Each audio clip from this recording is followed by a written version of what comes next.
নমস্কার বন্ধুরা, শুভ সকাল। রিপাস ডিমে সকলকে স্বাগত। তোমরা সবাই কেমন আছো? আমি তোমাদের আশীর্বাদে ঠাকুরের কৃপায় ভালো আছি। তো আবার একটি ভিডিও নিয়ে চলে আসলাম তোমাদের মাঝে। সকালবেলায় শুরু হয়ে গেল পরিষ্কার পরিচ্ছন্ন অভিযান। আজকে এগুলো সব পরিষ্কার করব। অনেক দিন ধরে যেহেতু ওই যে বিভিন্ন ঝামেলায় ছিলাম। আর যেহেতু একটু কোনো একটু সমস্যা হলে অবশ্যই তো মানে বাসার দিকে খেয়াল করার সময় হয় না। তো আর উম সেই কারণে আরকি সবগুলো পরিষ্কার করব আজকে। আর রান্নাবাড়ি আজকে তেমন আছে, কিন্তু এখন করার সময় হবে না। রান্নাবাড়ি পরে করব। আগে এগুলো পরিষ্কার করে নিই। তো বন্ধুরা, সকালবেলা হালকা পাতলা কিছু খাওয়া-দাওয়া করে নিয়েছি। দেখো খাটের নিচ থেকে এগুলো এত কিছু পরিষ্কার করলাম, কারণ মাজা ব্যথা ছিল। এখনো আছে, কিন্তু আজকে একটু অনেকটা শরীরটা ভালো। তো সেই কারণে আজ ভাবতেছি কাজগুলো করে নিই। আর না করলে বাসায় সবাই থাকলে কাজগুলো করা হয়ে ওঠে না।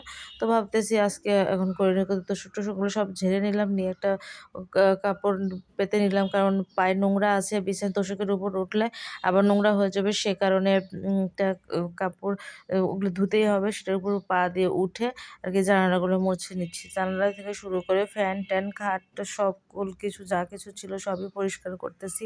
এগুলো প্রতিদিন পরিষ্কার করলে নোংরা অন্তত কম হয়। কিন্তু প্রতিদিন আসলে বিভিন্ন সময় কাজ থাকে আর সময়ও হয়ে ওঠে না। সে কারণে আরকি পরিষ্কার করি। কিন্তু এবার অনেকদিন পরেই করা হয়ে গিয়েছে। তো একবারে সব করে নিয়েছি। প্রত্যেকটা অনুষ্ঠান আগে করি এবং প্রতি সপ্তাহে করার চেষ্টা করি। কিন্তু ২-৩ সপ্তাহ হলো করা হয় নাই। কারণ খাটের এই যে জয়েন্টের ভেতরে যে ডিজাইনগুলো আছে সেগুলোর মধ্যে পর্যন্ত ময়লা ঢুকেছে। ওগুলো একদম হুইল জল দিয়ে ভালো করে পরিষ্কার করে নিলাম। তারপরে শুকনো কাপড় দিয়ে আরকি মুছে নিচ্ছি। আমি জানি এটাতে জল লাগানো যায় না, কিন্তু তারপরে এই বোর্ডে তারপরে জল দিয়ে পরিষ্কার করতেছি। এত নোংরা আর দেখতে ইচ্ছা করতেছিল না। তো যাই হোক, সবকিছু একেবারে হুইল জল দিয়ে সুন্দর করে পরিষ্কার করে নিলাম। জানালা থেকে শুরু করে খাট-টাট সবকিছু। পরে মেঝে তো মুছতে পারতেছি না, কারণ মাজার তো ব্যথায় অত নিচু হওয়া যাচ্ছে না। তো যাই হোক, সকল কাজ-টাজ শেষ করে কিন্তু আমি গিয়েছিলাম মেয়েকে নিয়ে প্রাইভেটে স্নান-টান করে তারপরে রান্নাবাড়ি করতেছি, কিন্তু রাত্রেবেলা। এটা হচ্ছে রাত্রেবেলার ভিডিও। তো সারাদিন কোনো রান্নাবাড়ি করা হয় নাই। কারণ কেউ খাওয়ারও ছিল না। প পরে মা-মেয়ে ছিলাম, হালকা পাতলা কিছু একটু খেয়েছি। তো তারপরে রাত্রেবেলা একটু রান্না করব। তো ১ম ঢেঁড়স ভাজি রান্না করব আর পাঙ্গাস মাছ রান্না করব। কারণ পাঙ্গাস মাছ আমি বাসায় ১ম রান্না করতেছি। এর আগে অবশ্য বাড়িতে রান্না করেছি, কিন্তু বাসায় ১ম রান্না করতেছি। পাঙ্গাস মাছ আমার মেয়ে মোটেই খেতে পছন্দ করে না, আর আমি তো খাই না।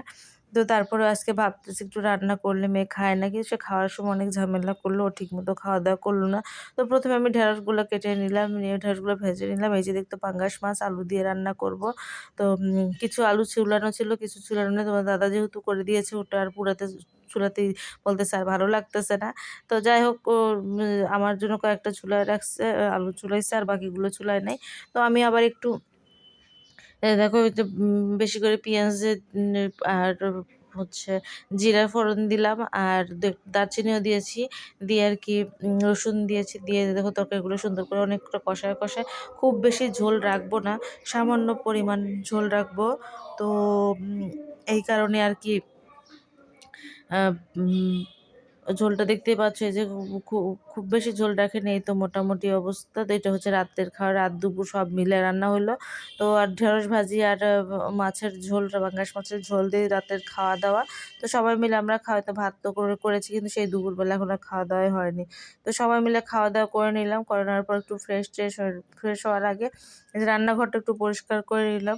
সবকিছু রান্নাঘরের দিকে তো দেখা যাচ্ছিল না। তোমাদের তো সেই অবস্থা তো দেখাই নাই। অনেক নোংরা ছিল। সব মিলে মানে বিচ্ছিরি একটা অবস্থা ছিল। সবকিছু পরিষ্কার-টরিষ্কার করে নিয়ে একদম নিচু হয়ে, যেহেতু আমি মুছতে পারতেছি না, পা দিয়েই মুছলাম। ঘরটাও কিন্তু পা দিয়েই মুছেছি। রান্নাঘরের জানালাটা একটু ভালো করে পরিষ্কার করতে হবে। এটা আর আজকে করতে পারলাম না। তো এই তো ছিল। তারপরে জল আসছে, খাবারের জল একটু ভরে নিলাম। আর এগুলো দেখো একটু মুখে মাথায় দেওয়ার জন্য আরকি এইগুলো ভিজিয়ে রেখেছি। সেগুলো তো করতেই পারলাম না। আজকে আর করব না, কালকে করব।